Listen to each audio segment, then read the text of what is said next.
नमस्कार, जय हिंद, वंदे मातरम। आज की इस विशेष रिपोर्ट में हम बात करने जा रहे हैं पेंशन धारकों के लिए आई एक बेहद बड़ी खबर की, जो उनके जीवन में एक नया मोड़ ला सकती है। ईपीएफओ, कर्मचारी भविष्य निधि संगठन और मोदी सरकार द्वारा पेंशन को लेकर लिए जा रहे फैसले, नई योजनाएं और पेंशन धारकों की लंबे समय से लंबित मांगों को लेकर जो चर्चाएं हो रही है, उनमें अब सकारात्मक संकेत देखने को मिल रहे हैं। ईपीएस 95 के तहत आने वाले देश भर के 78 लाख पेंशन धारकों के लिए यह समय काफी अहम है, क्योंकि उनकी न्यूनतम पेंशन बढ़ाने और अन्य लाभ देने को लेकर कई बड़े कदम उठाए जाने की संभावना है। साथ ही यह खबर उन पेंशन धारकों के लिए भी खास है, जो वर्षों से अपनी पेंशन को लेकर सरकार से समाधान की उम्मीद लगाए बैठे थे।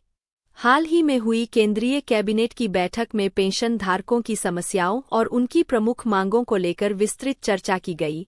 बैठक से यह संकेत मिला है कि सरकार पेंशन को 1,000 रुपये से बढ़ाकर 9,000 रुपये करने पर विचार कर रही है।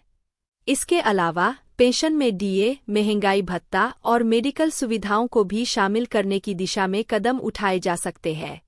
सरकार का यह प्रयास पेंशन धारकों को राहत देने और उन्हें एक सम्मानजनक जीवन जीने लायक पेंशन प्रदान करने की ओर केंद्रित है। यह बैठक पेंशन धारकों की उन लंबित मांगों को हल करने के लिए एक बड़ा कदम माना जा रहा है, जिन पर वर्षों से विचार हो रहा था। हायर पेंशन की मंजूरी और नई योजनाओं का संकेत। पेंशन धारकों की सबसे बड़ी मांगों में से एक हायर पेंशन को लेकर अब सकारात्मक बदलाव दिख रहे हैं।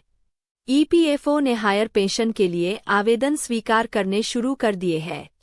यह उन पेंशन धारकों के लिए राहत की खबर है जो लंबे समय से अपनी पेंशन बढ़ाने की मांग कर रहे थे। इसके अलावा डीए और मेडिकल सुविधाओं को पेंशन में शामिल करने पर भी गंभीरता से विचार किया जा रहा है। मीडिया रिपोर्ट्स के मुताबिक सरकार जल्द ही इस संबंध में बड़ा ऐलान कर सकती है। ईपीएफओ द्वारा मौजूदा पेंशन प्रणाली में बड़े बदलाव करने की तैयारी की जा रही है। मौजूदा प्रणाली के तहत कर्मचारी और नियोक्ता दोनों द्वारा 12% अंशदान किया जाता है, जिसमें से 8.33% पेंशन योजना में और शेष 3.67% भविष्य निधि में जमा होता है। वर्तमान में इस अंशदान की सीमा 15,000 रुपये की वेतन सीमा पर आधारित है, लेकिन इसे खत्म करने या बढ़ाने पर विचार किया जा रहा है। यदि यह बदलाव लागू होता है, तो कर्मचारी अपनी मर्जी के अनुसार अधिक अंशदान कर सकेंगे, जिससे उन्हें रिटायरमेंट के बाद अधिक पेंशन मिल सकेगी। यह निर्णय पेंशन धारकों के लिए एक ऐतिहासिक कदम होगा, क्योंकि इससे उनके रिटायरमेंट जीवन को बेहतर बनाने में मदद मिलेगी। पेंशन धारकों की लंबे समय से मांग रही है कि न्यूनतम पेंशन को 1,000 रुपये से बढ़ाकर 9,000 रुपये किया जाए। सरकार ने इस पर गंभीरता से विचार करते हुए इसे लागू करने के संकेत दिए हैं। यदि यह फैसला होता है, तो यह उन पेंशन धारकों के लिए बड़ी राहत होगी जो रिटायरमेंट के बाद आर्थिक तंगी का सामना कर रहे हैं। पेंशन में डीए और मेडिकल लाभ जोड़ने की मांग भी तेजी से जोर पकड़ रही है। डीए जोड़ने से पेंशन की राशि में नियमित रूप से बढ़ोतरी होगी, जिससे पेंशन धारकों को महंगाई से लड़ने में मदद मिलेगी। वहीं मेडिकल लाभ जोड़ने से उनके स्वास्थ्य से जुड़े खर्चों को कम करने में सहायता मिलेगी। ईपीएफओ की केंद्रीय न्यासी बोर्ड (सीबीटी) की बैठक में भी पेंशन धारकों की समस्याओं और उनके समाधान पर चर्चा की गई। यह बैठक पेंशन धारकों के लिए नई योजनाओं और सुधारों को लागू करने की दिशा में एक महत्वपूर्ण कदम साबित हो सकती है।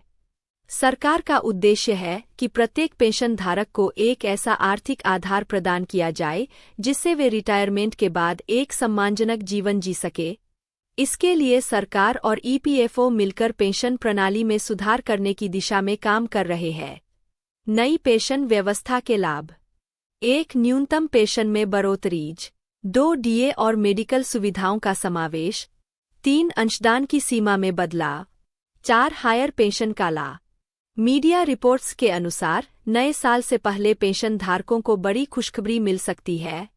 यह खुशखबरी न्यूनतम पेंशन में बढ़ोतरी, डीए और मेडिकल लाभ जोड़ने और हायर पेंशन की स्वीकृति से जुड़ी हो सकती है।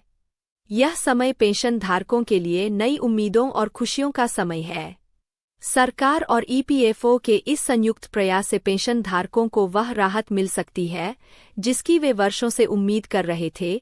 सरकार और ईपीएफओ का यह कदम पेंशन धारकों के लिए एक ऐतिहासिक फैसला साबित हो सकता है।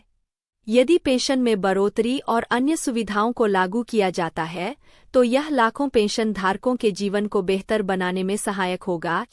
हम आपको इस विषय पर हर नई जानकारी देते रहेंगे।